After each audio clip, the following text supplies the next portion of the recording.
Hi, welcome back to a new lecture. This lecture is part of our Computer Vision from Scratch series. However, you don't have to worry about any background knowledge for listening to this lecture because you can treat this almost as a standalone lecture. Today, we'll be discussing about the transition happened to computer vision, especially during the years 2010 to 2020. And we'll also briefly discuss about what has been happening in the computer vision scene in the last 5 years. Almost a year ago, you might have seen this arguments happening between Jan LeCun and Elon Musk on Twitter or X, where Elon Musk was saying that they don't use CNNs anymore in their fully self-driving cars, FSD, whereas Jan LeCun was saying, then how could you possibly do real-time camera image understanding in the fully self-driving cars if they are not using CNNs? So this was a time when there was a lot of arguments happening between what is better. Is the traditional CNN better or something like a vision transformer better? And people were talking about so many different types of models in the context of computer vision. You may have heard of models like ResNet, ImageNet, VGG, MobileNet. A lot of these models are, ImageNet is actually a data set, but a lot of the other models that I mentioned are very popular, but people don't know how to place it in a context. What was the timeline? Why were these models developed in the first place? What did these models accomplish to become so popular, etc.? So at the end of today's lecture, if you can have a very good mental map of the evolution of different models, starting from, let's say, early 2010s, then that mental map itself would be the biggest takeaway from today's lecture. And if that can be happening at the end of this lecture for you, I'll be very happy. So when I say a time-wise evolution, I'm talking about a timeline like this, something that starts from early 1980s, 1990s, etc., with handcrafted models, all the way till vision transformer. So this lecture does not involve any coding or anything. You can just sit back and relax. You can just listen to the story of evolution of these different models. And if you want to take notes, feel free to take notes. But my real intention here is to give you an idea about what was the relevance of each of these famous models and how did computer vision evolve to what we see today in fully self-driving cars. So with that, let's get into the lecture. So before entering into the specific details of each models, just keep a brief look at this timeline, 1980s to 2010s handcrafted filters. I will show you what exactly that means. 2012, the most famous model came out called AlexNet. In 2014, VGG16 and GoogleNet came. And all these three models were first place, or VGG16 was actually a runner-up in the famous ImageNet competition or ImageNet challenge. Then ResNet 50 came out in 2015. Different variants of ResNet are very popular. Then in 2016, DenseNet, SqueezeNet, and YOLO V1 came out. These are also popular. We'll discuss briefly about all these three architectures. Then there was NASNet, MobileNet V1. So these are, if you are a complete beginner and if you are listening to these names for the first time, you might feel like these are some random names and you have no idea how to classify these models in your head. So I'll give you a very good mental picture of how to classify the significance of these models. Why was MobileNet V1 developed and why is the name mobile in the name of this neural network architecture? Why was ResNet developed? Why is this name Res as part of the name of this architecture? So all of these questions will be cleared once and for all after the end of today's lecture. So let us divide the timeline of the evolution of computer vision into few different parts. So part one is clearly the time before 2012, and this was before the boom of convolutional neural networks. So before 2012, people relied on handcrafted filters. There were many handcrafted filters for identifying different types of patterns in the data set. So in the computer vision course series, we have already worked on some handcrafted filters. So for example, this Sobel filter was for identifying bottom edges of the shapes in an image. So this is the original image consisting of circle, square, triangle, and diamond pattern. Sobel filter was this 3x3 filter. And using this filter, we can detect the bottom edges. And we also discussed how you can imagine these filters to be light rays So imagine light rays going from negative numbers to positive numbers. So it's like light is going from bottom to top. And if these shapes are projecting out of the paper, then these light rays will illuminate the bottom edge of those shapes. And that's what you're seeing here. So if somebody wanted to process the images such that they, for whatever reason, they want to detect the bottom edges, then you have to handcraft filters such as these. There were other filters that we discussed, like filters for detecting outline. So outline means all the edges need to be detected. So light rays have to come from either from outside to inside, like radially inwards, or you imagine a hollow annular shape projecting outside, and inside the hollow annular shape, imagine a light source to be present such that light rays are going from inside to outside, like radially outside. And then also you can get all the edges illuminated. So this filter, you can see that positive number is in the middle, negative numbers are outside. So it's as if light source in the middle, and that illuminates all the edges. So this was an edge detection filter. Again, a handcrafted filter. So this was what was happening before 2012. If you look at the traditional or machine learning models, they were all traditional models which required extensive features, handcrafted feature or hand engineered features like support vector machines, random forest, or decision trees. Support vector machines could be used for binary classification, random forest or decision trees could be used for multi-class classifications. But at the end of the day, you needed features and their values so that they can be plotted on the axis, or features and the thresholds can be used for building the nodes in a decision tree. So this was the traditional machine learning era. There was also huge constraint due to computational cost. It was not easy to perform computation on CPUs, even if you use multiple CPUs in parallel. So this made training deep neural networks very difficult. Although the idea of neural network came much before 2012, it was not in prominence. It was not prominently used for computer vision tasks, simply because to train a computer vision model to, let's say, perform a simple task like cat versus dog classification, it was not at all easy. That is when, in 2012, AlexNet was introduced, which kind of completely revolutionized the way deep learning was used in the context of computer vision. So in nutshell, what we saw so far is the pre-deep learning era in computer vision. Now we'll go to part 2, which is the revolution of convolutional neural networks, starting with AlexNet in 2012. AlexNet was by far the most popular CNN architecture, introduced by a set of researchers from University of Toronto. Alex, who was the first author of this paper associated with this neural network, the neural network AlexNet itself is kind of named after him. But the other two authors you will definitely recognize. One is Professor Geoffrey Hinton. He was the 2024 Nobel Prize winner in physics for the invention of artificial neural networks. And Ilya Sutskever, who was the founding member of OpenAI. This paper has 170,000 plus citations at the moment. And it's super famous, highly cited, and all these researchers are now extremely popular. Now, what were the innovations introduced by AlexNet? They had a deep convolutional neural network with 8 layers. So these were the layers used in the AlexNet architecture.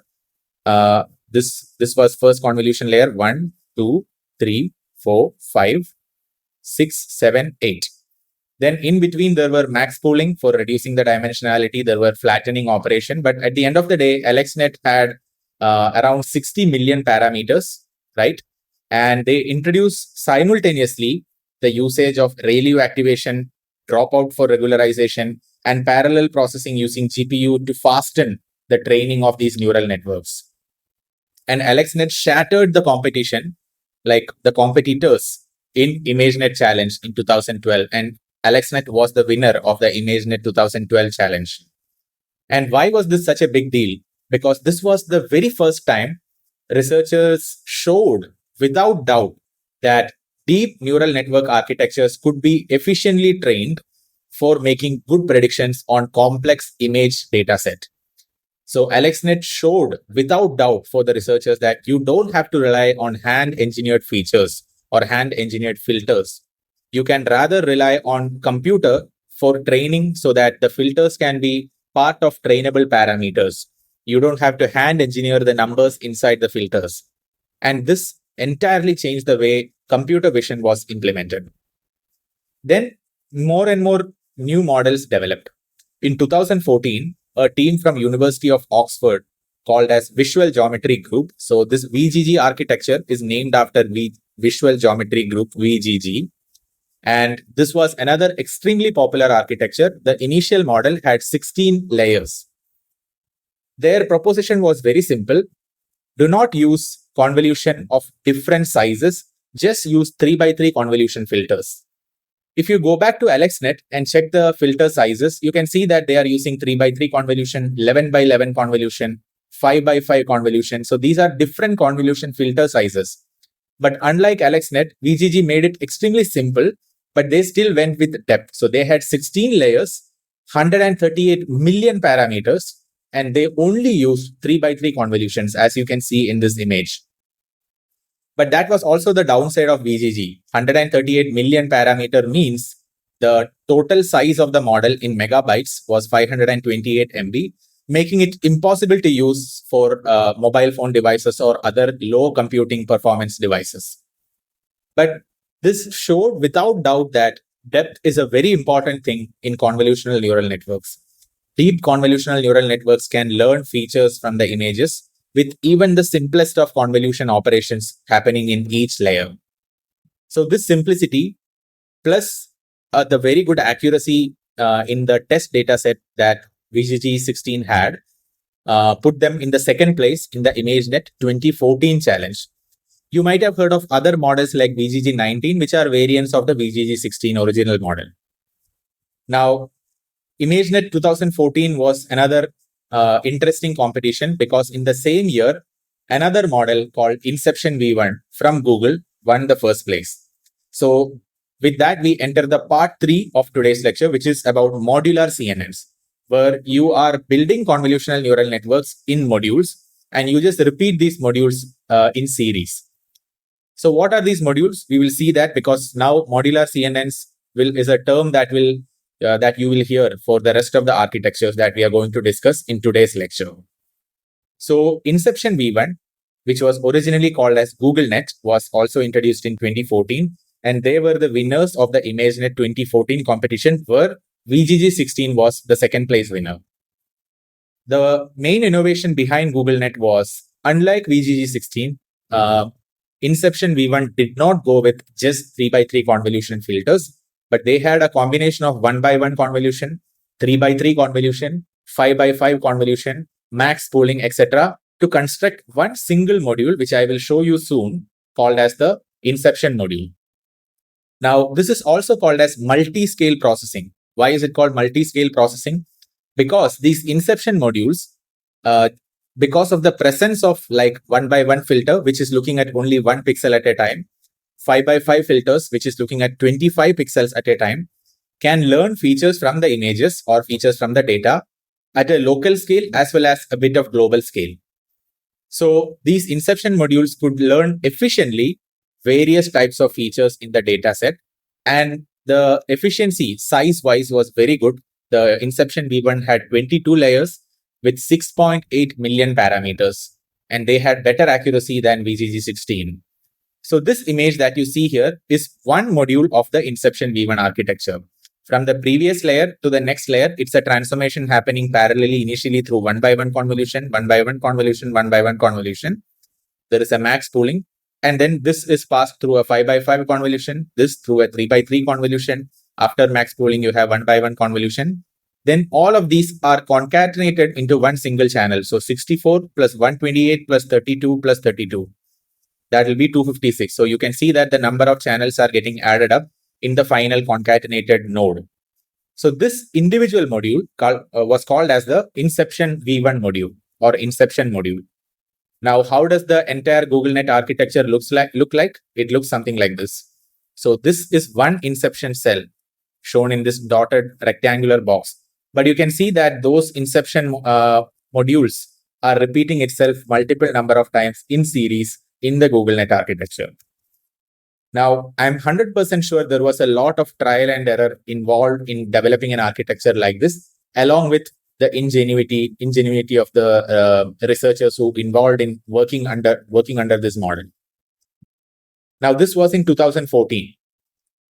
Now, following this, there was a quest for making more compact convolutional neural networks. What do I mean by more compact CNNs? Neural networks that can almost run on a mobile phone or small computational power devices such as Raspberry Pi. Bigger and bigger models was so painful to train. In our computer vision course, we have trained VGG, all the architectures we have trained. And we clearly could see that the bigger the architecture, the more the time it takes to train. VGG actually took quite some time to train, even though we were freezing all the initial layers. So SqueezeNet was one idea. And in fact, SqueezeNet is one of the smallest neural network architectures that we will ever see in this course. SqueezeNet had just 4.8 MB, and in fact, it could even get to less than 0.5 MB. The title of the paper that introduced SqueezeNet from a team of researchers from Berkeley and DeepScale was titled as AlexNet level accuracy with 50x fewer parameters and less than 0.5 MB model size. So this was in 2016, and AlexNet was 4 years before. Still, they were trying to kind of beat the benchmark that AlexNet had set 4 years ago. This paper is also extremely famous, and the main innovation behind this was the modular architecture using FIRE modules. In the FIRE module, what happens is this individual module will be repeated again and again and again in series to build the entire SqueezeNet neural network architecture. What does the FIRE module do? It performs two operations. Initial operation is called squeezing, then it performs expansion. So squeezing, if you have more than one stride, it can squeeze the input into lesser number of parameters. And then there is an expansion which does processing through 1x1 convolution and 3x3 convolution in parallel. So this will allow the neural network to learn local and a bit of global features. And then you concatenate the learned features into one single node. So this FIRE module, we performed a calculation during the lecture series itself, and we could see that FIRE module required only 90% lesser number of parameters, unlike the previous architectures, which were non-modular. So this made the SqueezeNet architecture so efficient in terms of size. The total number of parameters, if I remember correctly, was around 1.8 million, unlike 138 million in VGG16. The full architecture of the SqueezeNet would look something like this. Let's say you have an image, you perform basic convolution and basic polling operation here. And then you can see that there are FIRE modules repeating. These are all FIRE modules repeating again and again and again. And of course, in between, there could be batch normalization or there could be max pooling. But at the end of this, multiple FIRE modules in series, the neural network can learn patterns which are local as well as a bit global from the original data set to perform a classification. So remember the term modular architecture. In Inception V1 or GoogleNet, there were Inception modules repeating. In SqueezeNet, there were these FIRE modules repeating. Now, after this, in 2017-18, there was another architecture called as MobileNet. The idea behind MobileNet was very similar. Can we make a very small neural network architecture which can be trained as well as which can perform inference? Even if training is not so fast, it's okay, but inference should be very fast if this architecture is deployed on a mobile phone. So you could also call MobileNet V1 as deep learning in your pocket, deep learning that fits in your pocket. MobileNet was introduced by Google, and the value proposition was exactly what I mentioned. How can you make deep learning models fit inside your pocket, especially on mobile phone? This was also a modular CNN architecture where the modules were these two. So in one single module, there were two operations going on: depth-wise convolution and point-wise convolution. So these were called as depth-wise separable modules, DS modules, depth-wise separable modules. So what does this module do? So these two parts, right? In depth-wise convolution, what you do is, if there are, let's say, 16 channels or let's say 32 channels, each channel is treated separately using, let's say, a 3x3 convolution. So there will be 3 multiplied by 3 multiplied by 32, that many number of parameters.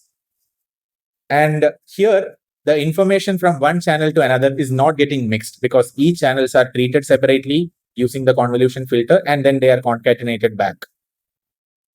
Now, after this, there is something called as point-wise convolution, where a one-by-one convolution kernel can look at just one pixel, but all the channels at the same time. And then the number of channels could be expanded to something like, let's say, 64 channels. So how many number of parameters is that? That will be 1 times 1 times 32, because 1 by 1 convolution size, 32 in the input channels, 64 as the output. So you need total 64 filters like this. So 64 multiplied by 32 plus 32 multiplied by 9. That many number of parameters is what is needed for one depth-wise separable module.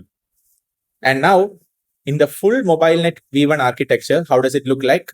As you might have guessed, it's a combination of series of these depth-wise separable DS modules. So input, pass through 3x3 convolution, then DS, DS, DS, DS, DS, then average pooling, fully connected layer, softmax. If you look at one DS, one depth-wise separable module, there is the 3x3 convolution happening, like what I discussed here. There is BN. BN is for batch normalization. There is a ReLU activation function. Then again, so this part is the depth-wise part, and this part is the point-wise part. So depth-wise part I discussed here is this.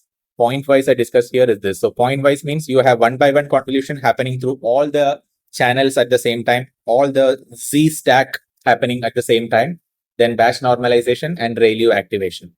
So this was the full MobileNet V1 architecture. In fact, in our lecture, we started getting very good accuracy for AlexNet. For the 5 flowers dataset that we used in our course, we had around 90 to 95% accuracy for training and validation. VGG was a bit less. Training was 75, validation was 85. MobileNet was very good. I think it was 86, 87% accuracy. SqueezeNet, which we will discuss soon, that also had very good accuracy. And the best accuracy was for a model called ResNet. ResNet is one of the most popular neural network architectures, and that is what we are going to discuss in the part 5. So now we will discuss an idea called as skip connections. But please keep the idea of modular neural networks in your mind, because that term will come again and again in the rest of this lecture. Modular means is the neural network consisting of repeating modules, right? So the idea of ResNet came because of a big problem that deep learning community was facing by 2015, which was vanishing gradients. What is vanishing gradient? Imagine you are building a neural network with 100 layers. Every layer, every weight in every layer has some influence on the output. The biggest influencer of the output are the later layers.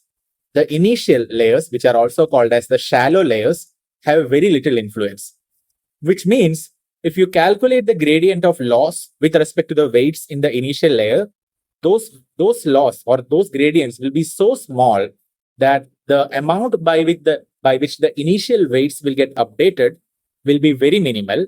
So it is very difficult to train deeper neural networks on dataset because of the vanishing gradient problem. The gradient value will get diminished as you go from the outermost layers to the innermost layers. So this was a big problem that the deep learning community was facing, because on one hand, they knew that you needed deeper neural networks to learn more and more complex features in the images.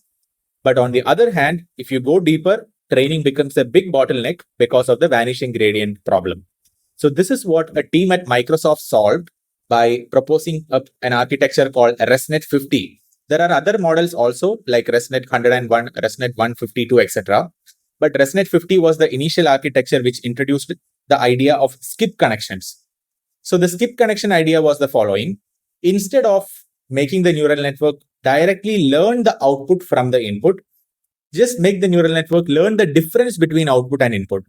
So you just learn the residual, and then to the residual, you add the input so that you get the output. So why is this so good? Because you can have something called as skip connections going from the previous layers to the later layers. So this is the ResNet 50 architecture. Actually, this is a 34-layer architecture, not ResNet 50. But there are residual connections here, ResNet 34. You can see that VGG 19 had 19 layers. If you Imagine a VGG-like architecture with 34 layers. It would look something like this, just 3 by 3 convolutions repeated again and again. In ResNet 34, here you can see that again, the convolution that is happening is 3 by 3, but there are these skip connections, which means the information at the input can efficiently pass or efficiently reach the output through these skip connections. What does that mean? It means even the input layers have a very high degree of influence over the output. And what does that mean? It means the loss is directly influenced by even the initial layers. So that would cause the gradient to have very big numbers, even if you are taking the gradient of the loss with respect to weights in these initial layers. So the vanishing gradient problem was solved forever with these skip connections. We have made a detailed lecture on just ResNet 50 architecture implemented for the 5 flowers dataset. You can check out the lecture, which is part of the same series. But this paper currently has 280,000 plus citations. And this Kai-Ming He, he's a professor at MIT. And the paper associated with ResNet was titled as Deep Residual Learning for Image Recognition. It's a very, very popular neural network architecture. ResNet 101, as the name suggests, it had 101 layers.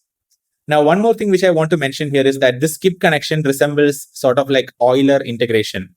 In Euler integration, if you know the df by dx, so let's say you know the rate of change of f, something like df by dx at every points, and you also know f of x1, let's say this is 3, and now you are tasked with finding f of x2, okay? And let's say x2 is 5.0 and x1 was 0.0. Then what you can do is you can say f of x2 equal to f of x1 plus df by dx at x equal to 0 multiplied by delta x plus df by dx at x equal to x plus 0 plus delta x times delta x. So effectively, this is like an Euler integration. You are adding small residuals to the initial value to get the final output. ResNet also does exactly the same. So if this is the ResNet output, final output that you are supposed to get, instead of the neural network learning this f of x2, neural network is forced to learn these residuals. These are residuals. So ResNet is like almost like an analogous to Euler integration. You can use ResNet for implementing Euler integration. Now let's move on to the part 6 of today's lecture, which is residual-like or skip-like connections. What do I mean by that? What I mean by that is this will kind of mimic what ResNet is doing, but the purpose is not exactly what the purpose of ResNet was. So one of the architectures which pioneered these dense connections was named as DenseNet. So a team of researchers from Cornell University was deeply involved in this. Also, a team from Facebook AI Research was also part of this. So the idea behind ResNet was this: every previous layer is connected to every subsequent layer in the neural network. So these connections, the final layer is connected with all the previous layers. The second layer is connected to the first layer. Third is connected to second and first, like that. So that is what these residual or skip-like connections. But here it's not learning the residual necessarily, but these skip connections allow for inherent prevention of vanishing gradients, because the information directly flows. The influence of the weights at the input is directly there even at the output layer. And how does the DenseNet architecture look like? It will look something like this, where there are repeating units called dense modules. So dense modules are these individual modules. So this is also a modular architecture. But it's like it came after ResNet, the initial version of ResNet. But these dense modules had the first layer connected to second and third, second connected to third, and then these modules were repeating again and again.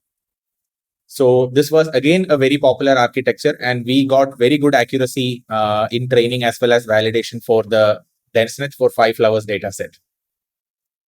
By this time, it was clear what people were trying to do in the neural network CNN space. People were trying to engineer different types of CNN architectures by intuition, through experience, and just because some people were pure genius. But a team at Google asked an interesting question. can you actually use one neural network to create the architecture of a CNN, of a convolutional neural network? So this resulted in the idea called NAS. NAS is termed Neural Architecture Search. So in 2018, they proposed this NASNet architecture, which was a neural network architecture developed by training a recurrent neural network through reinforcement learning. So a recurrent neural network would predict the individual modules of a NASNet called as cells. And there were two types of cells called as normal cells and reduction cells. We have done a full lecture on NASNet architecture, which we also implemented for the 5 flowers dataset. And this was the most painful architecture for us to implement because NASNet, similar to VGG, had a huge architecture size. And apparently, for the people at Google Brain to train NASNet architecture, it took them 500 GPUs over 4 days to identify the optimal architecture. So the idea of NAS, neural architecture search, is the following. You might have heard of GAN, Generative Adversarial Network. Let me show you. So GAN is used for making fake images, right? So there are two neural networks that are fighting against each other in GAN. First neural network is called generator. So let me just zoom in on this image. So this is the generator. Second neural network is called as discriminator. The goal of generator is to generate a fake image, which will be classified as discriminator as if it's an image belonging to its training data. The goal of discriminator is to successfully figure out whether the image generated by the generator is fake or not. So if the generator does a very good job, then the image generated by the generator will look really, really original. There is this website called thispersondoesnotexist.com. So here, each time you refresh, it will show you an image. And these are faces of people generated using this model called StyleGAN2. So just look at their faces. They look extremely human. These are not at all real people. These are faces of people generated using generative adversarial network. It's so amazing, right? When I saw this website for the first time, I was really mind blown.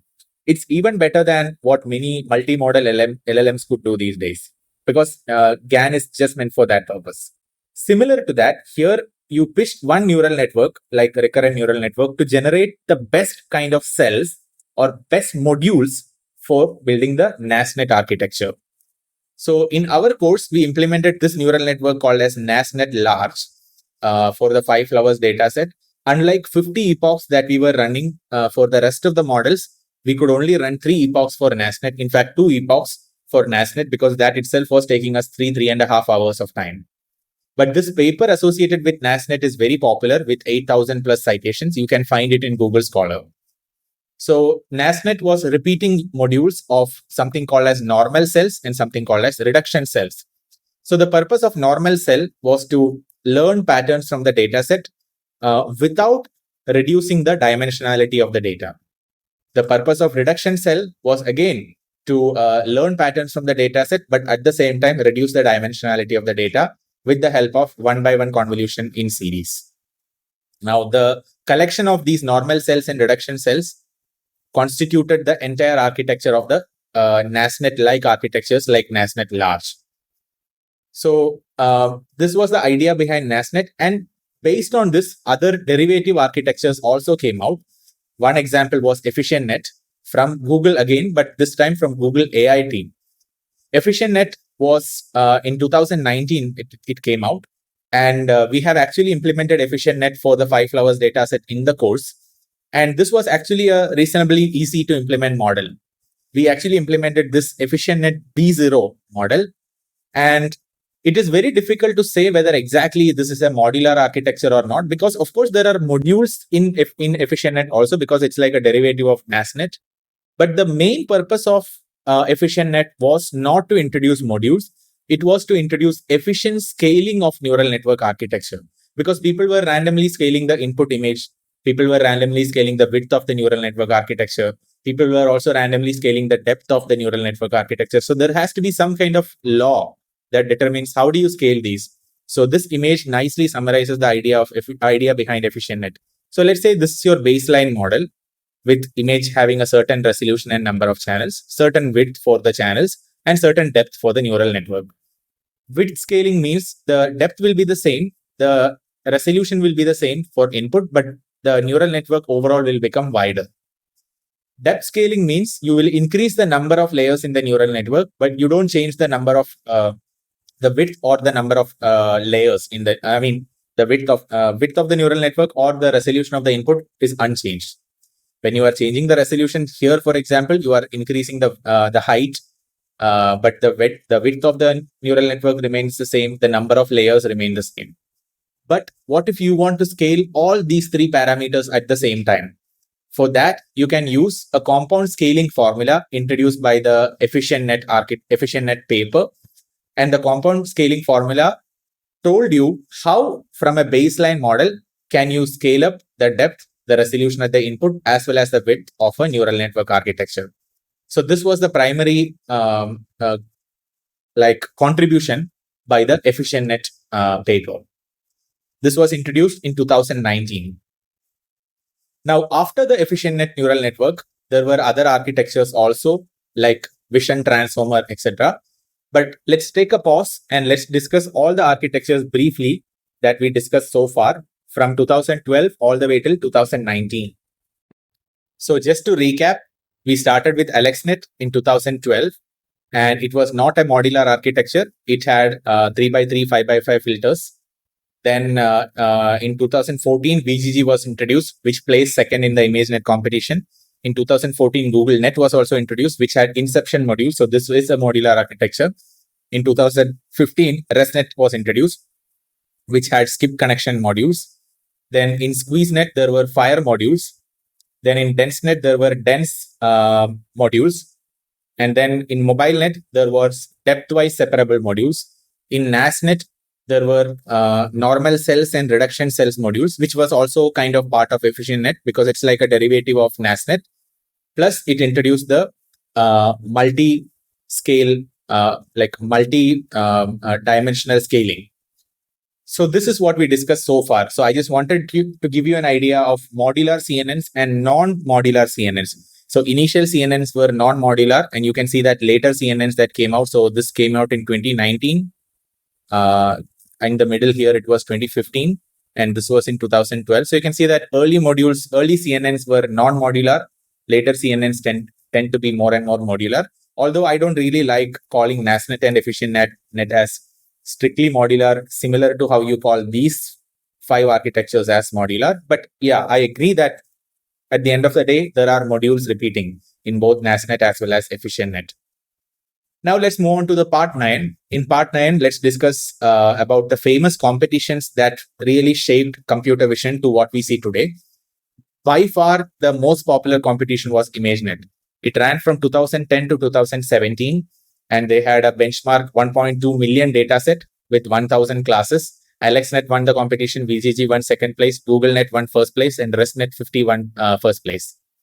So this competition played a huge role in many innovations that happened in the computer vision space. Another challenge was COCO challenge. In COCO challenge, it was about object detection, image segmentation, unlike image classification. This was also a famous challenge which kind of developed the computer vision in another direction, where image classification is not the only thing that you need to do. Sometimes within the image, you have to identify objects or you have to segment objects. So COCO challenge played a huge role in that end of development of computer vision. And of course, there were a lot of famous Kaggle competitions which involved huge prize money. I remember some competition had $100,000 or even $1 million in prize money. Some of them were hosted by Department of Homeland Security in the US, and it was hosted on Kaggle. So the datasets were industry-relevant datasets, and individuals as well as team competed a lot to place first in this competition. So these competitions really shaped computer vision to what we see in CV today. Now let's move on to part 10, where the companies and the kind of architectures that really created an impact is there are self-driving cars today, Tesla, Waymo. There are actually Waymo taxis which you can call using Waymo app, and a driverless taxi will come. Apparently, it's there already in Chicago. So a driverless car will come, taxi will come and pick you up, and it will drop you wherever you are supposed to be dropped. It's really, really mind blowing. And then NVIDIA is using CNNs extensively. Then there were models like YOLO, which is called You Only Look Once. There were RCNN. And then these modules, like you might have seen these images like real-time detection of objects from a video, or real-time monitoring of shelves in a supermarket. So all these things are possible because of YOLO. And then there are image segmentation and self-driving cars. So all these things happened due to an equal push from industry as well as research community from various top universities in the world. And from the years 2010 onwards, all the big companies like Microsoft, Google, Meta, all of these companies had internal AI or computer vision research teams.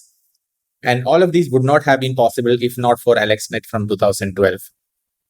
So I think with that, we can come to the last part of today's lecture, which is the famous conferences, famous journals, and some of the influential papers, which we already discussed. CVPR is a very famous conference. ICLR, NeurIPS. So these are the conferences that we at Vishwara also try to apply to year after year. It's very difficult to get into. You really have to bring like a significant innovation into the picture.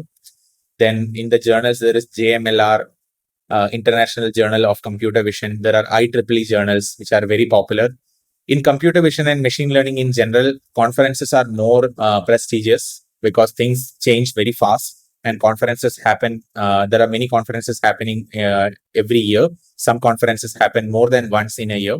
So if you are a computer vision researcher, your goal might be to get into an A-star conference. And these are some of the most popular papers that we already discussed. AlexNet paper changed everything about deep learning for CV. VGG was very popular, ResNet. Then YOLO V1 from 2016. We will have a detailed lecture about YOLO in the upcoming parts of this series. And then, of course, EfficientNet, due to the way in which it allowed scaling of width, resolution, and depth of the neural networks. Other papers also, which I am not mentioning here, are also equally important. But with that, let's come to a conclusion to today's lecture. So Vision Transformer came primarily in 2020. There was this paper called An Image is Worth 16 by 16 Words. So the basic idea there was, in GPT or in large language models, you try to predict the next word given a set of already existing words. So like a self-supervised learning. Here, you segment the image into patches and you treat those patches as if those are tokens. And then you can train the Vision Transformer with a huge data set to make better and better predictions. There are YOLO version 7, version 8 that has come out. There is something called ConvNext, which is a combination of CNN and transformer architecture. And there are many interesting innovations that have happened after 2020 and are rapidly happening since 2023. So now the kind of vision capabilities of multimodal LLMs are so amazing that sometimes you can't believe what is real and what is unreal. So we will have detailed lectures on these topics separately, but I really want you to be aware of the general timeline that computer vision has followed in these segments. So the one takeaway that I want to have you from this lecture is, if you now ever hear of these models like AlexNet or handcrafted filters, VGG, etc., please place them in an appropriate timeline so that you can imagine, okay, this was the model, this is what it accomplished, and this is the general size. So if you want a low size model, you probably won't go with VGG 16, or you probably won't go with NASNet large. These are big models. It's not very suitable. If you really want small models, you may go with MobileNet or even SqueezeNet. If you want a really good model with good trainability, you may go with ResNet models, ResNet 50 or ResNet 101. And in the later part of this lecture series, we will discuss in details about models that involve vision transformers, which are a separate innovation in itself. But with that, let's wind up today's lecture. I hope you really have a better mental picture now about all these different models, and you know where to place it inside your mind.